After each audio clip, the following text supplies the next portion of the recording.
So I just recorded this whole video, but like with no audio. So we're gonna start all the way over now. It might be shorter, but maybe that's for the best.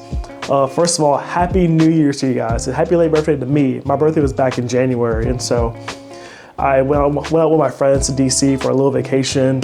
And while I was out there, oh, first off, here's some footage.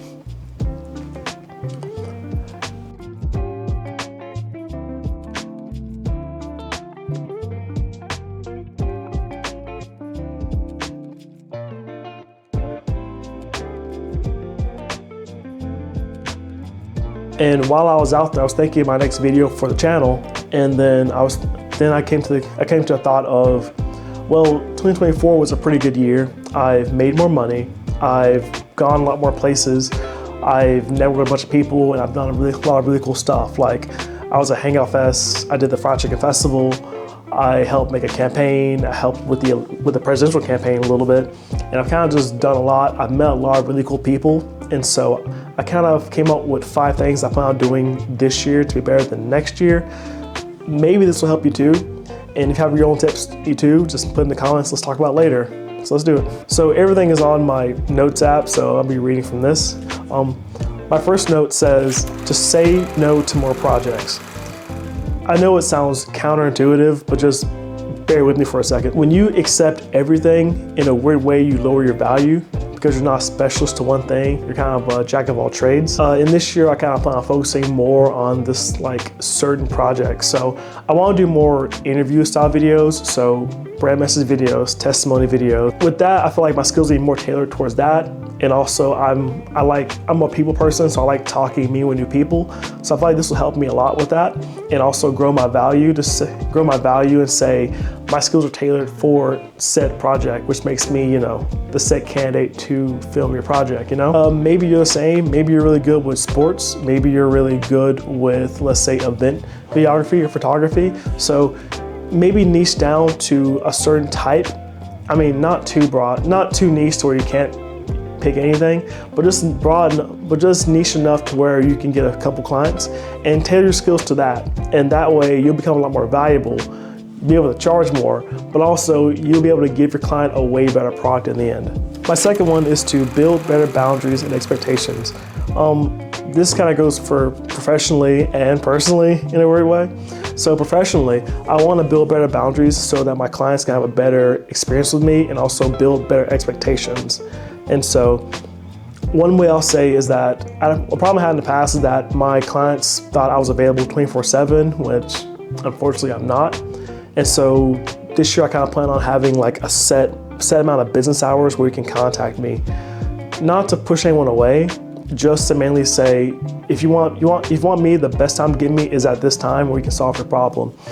Think of it kind of like McDonald's or the bank. When you call them after hours, you're gonna get a voicemail. But as soon as they're back open in business, they'll give you a call right back. Maybe not McDonald's, that was a bad example. This way, there's no friction between me and my client. We know when's the best time to communicate with each other. And what I mean by that is kind of give my client a whole timeline of what's happening. So let's say we have our meeting, we're good to go. I want to send my client a good pre-production timeline, production timeline, post-production timeline, so they know every step of the way we're going. That way there's no questions for them. They can just look at the PDF and say, okay, we are at blank, blank, blank, perfect. And this way we can kind of communicate more. And also we can talk more about what you want from the project. So back when I was first starting, I would just make anything, but now I know it's so important to talk to my client and ask them, what do you want this video to do for you?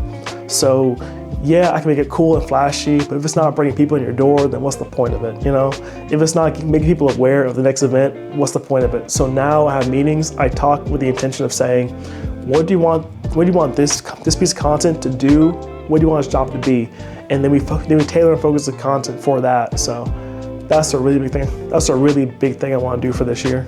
Number 3 is ask for more help. So I used to be a solo filmmaker. I used to do all my projects solo dolo. Like I would literally walk into a building, lights in hand, camera, audio, and I would do it all myself. And it's a terrible decision. Please find good friends to work with or good people to work with. I will literally set up for an interview video it would take me like an hour to set up my lights, my audio, my camera, test everything, make sure everything's all right. And it just took forever. Plus actually shooting the video, plus actual breakdown, it took so much time. It's a little bit embarrassing. But when I bring people along, like a small crew of 2 and 3, time just goes by. Like we have someone that's focused on putting up the light stand and saying light, make sure the light's going right. And you've got someone whose job is to mic up the client, make sure audio's clean. Then you got a video guy, then you got a director. Working with a team is so great. And I've done other projects with other people too, working as a team. And it's amazing how smooth a production goes. So definitely gonna ask for more help, definitely gonna stop doing projects by myself, But it's gonna be so important for the future is to come with a team aspect because 1, we look like we know what we're doing, and 2, the project goes so much more smoother. So definitely doing that for next year. Number 4 is to be more bold. And when I say that, I mean be more of myself personally and business-wise. I feel like when I first started this channel a few years ago, and I originally had this cool video idea where I got people I watch, like creators, to make a little snippets for me, giving advice. And I didn't post it because when it came to my section to give advice, I wasn't being myself. I legit was acting too cool. I think I like sipped a drink and threw like a Kobe shot.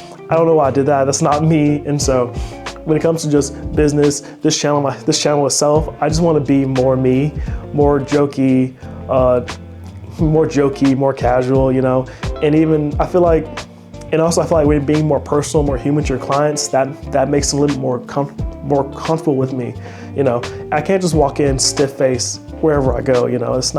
That's not me. I feel like when I'm being true and authentic to myself, I feel like that opens a lot more doors for me, and that may help for you too. Number 5, and most importantly, is to document everything. I learned this from my full-time job and from one of my mentors is that you need to document literally everything. My falls, my wins, literally everything. Because not only will that build me up, but I'll have something to look back on in the future and say, wow, I came a very long way. When I was in DC with my friends a few weeks ago, I was recording everything with my phone. And even though it's not like super cinematic, it's still just a good memory for me to have, and probably for you too. So whatever you do, just pull out your phone, record something, record whatever you're doing with your friends, having fun. That's gonna be such a core memory for you to have. When it comes to you doing your video projects, video yourself filming the projects, That's also a really good way to show your clients that you know what you're doing, and I'm gonna do the same. I get my mini camera or my phone out and I'll put it to the side. I have it record me recording my client or doing my interview or whatever, and this gives me a lot more credibility saying, hey, I kind of know what I'm doing here. And cool, so now it is your turn. In the comments, tell me what you plan on doing for 2025 to be more successful. Give me some tips. We'll have a conversation down there. And yeah, guys, that's it. I want to make this video kind of short and sweet for the week. Please go follow me on Instagram. I plan on making content like this, but a lot shorter over there. Please like and subscribe. I can't wait to make more videos for you. I actually have a Anker 521 power bank here, and I might make a video for that later, just to kind of let you guys know. Have a happy new year. I can't wait to make more content. I'll see you guys later. Bye.